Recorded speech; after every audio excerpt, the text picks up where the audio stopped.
پر افغان طالبانو د څار او که په ټي ټي پي د بریدونو لپاره تیاری. پاکستان ډیورنډ کرښې ته نږدې امریکا ته 2 لویې اډې ورکړې دي.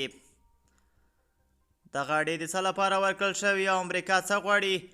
جزئیات یې ویډیو کې وګورئ او چینل در سره ضرور سبسکرایب کړئ.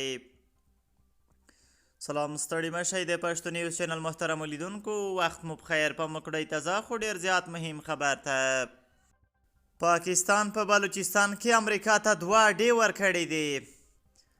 د پاکستان د پارلمان غړي او د عمران خان د ګواني و پلوي شیر افضل مروت ادعا کړې چې اسلام آباد په بلوچستان کې امریکا ته 2 نظامي اډې ورکړې دي.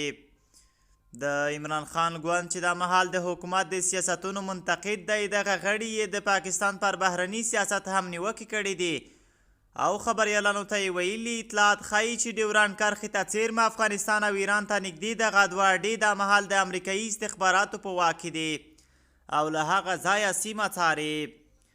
د نوموړي د دغې ادعا په اړه تر اوسه په خپله پاکستان، طالبانو او امریکا څه نه دي ویلي، خو په دې وروستیو کې د افغانستان په ګڼو ولایتونو کې د بې پیلوټ الوتکو ګزمې زیاتې شوي دي چې څو ځله طالبانو هم د دغو الوتکو راپورته کېدو د ځای ګوته پاکستان ته نیولې ده.